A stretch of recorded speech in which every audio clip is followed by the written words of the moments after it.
to the Lake Conference. I think we've seen in years past where the Lake Conference would have 4, 5, 6 good teams, and at least some of the teams in that group would be schools that could potentially compete for the state championship. For instance, 2 years ago there were 3 Lake Conference teams in the Final Four, and 2 of them ended up playing for the state championship. This year, I thought what we saw were several good teams, but no state championship caliber team. Mm-hmm. Where would we rank Mankato West, which won the 4A championship? Could you rank them with some of these 5A teams? Yeah, I think so. I watched quite a bit of that 4A game Saturday afternoon on my TV, and they looked really good. I had a chance to watch Northfield 2 weeks before the state semifinals against Orono, and I thought they were a pretty impressive football team.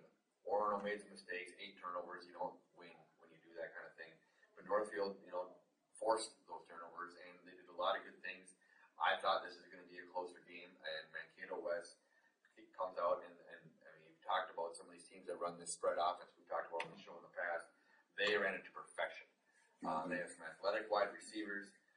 They have a quarterback who's got a fantastic right arm, and he puts the ball right where it needs to be. And their defense was really, really good. I really think if they were to play a 5A schedule, and they do in the Big 9 conference, they do play a lot of 5A teams.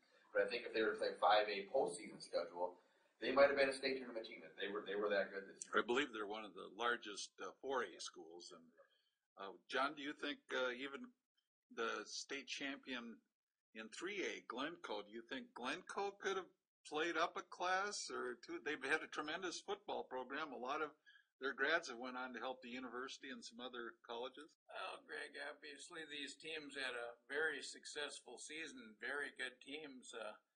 Glencoe Silver Lake did lose to Orono, however, and I don't know. I have a hard time comparing these 5As with any other class. In fact, just the classic Lake teams, which I talked about earlier, let's put Mankato West and Glencoe in that classic Lake and see how they do. I think we might be looking at 5th and 6th, or maybe 6th and 7th if Armstrong has a couple good games. Glencoe is a team that I think would struggle moving up that high. They might be able to compete at 4A some. They gave Orono a game. I was at that game that night, but Orono had chances to score a lot more. The final was, I think, 22-8 that night.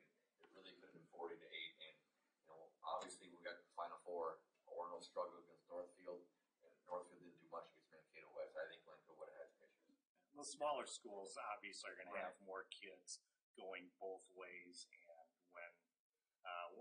when you're doing that against schools that play 2 platoon football, that's a battle of attrition that the smaller schools just simply not going to win. Right. I mean, that happened at Apple Valley earlier this season. They started 3-0, but they had a lot of kids playing on both sides of the ball. Several of them got hurt. One of their key players got hurt in a game against Wayzata where they got blown out, and their season kind of tailed off from there. Any nominations for Player of the Year?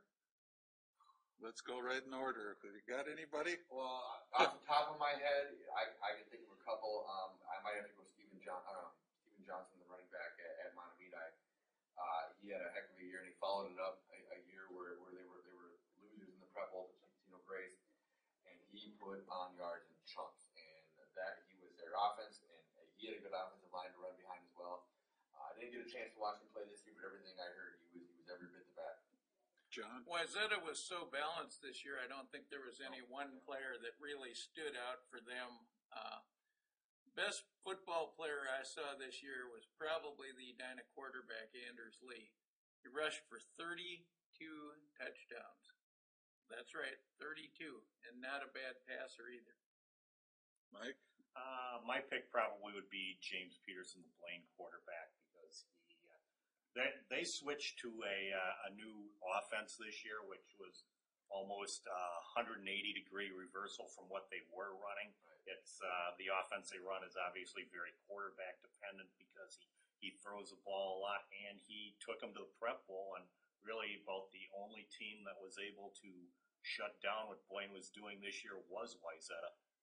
I think we'd be remiss if we didn't throw Hopkins quarterback Sean Borman into that conversation. I was going to say Borman. if he were healthy from start to finish this year, his numbers would have been astronomical. I mean, he missed, 4 games? 4 games, and you're right, Nick. He might have won the Heisman had he played a whole season. I talked to some college recruiters, and they said Borman probably had the strongest arm, even stronger than Peterson from Blaine and Lee. But Lee might have to get my vote because he can beat you with the run, he can beat you with the pass, but is he going to play college football or hockey? He's got those quick feet, and they help him in both sports. I mean, he's a great hockey player. Harvard is intensely interested in getting him on their hockey team, and obviously he's a Division I level quarterback too.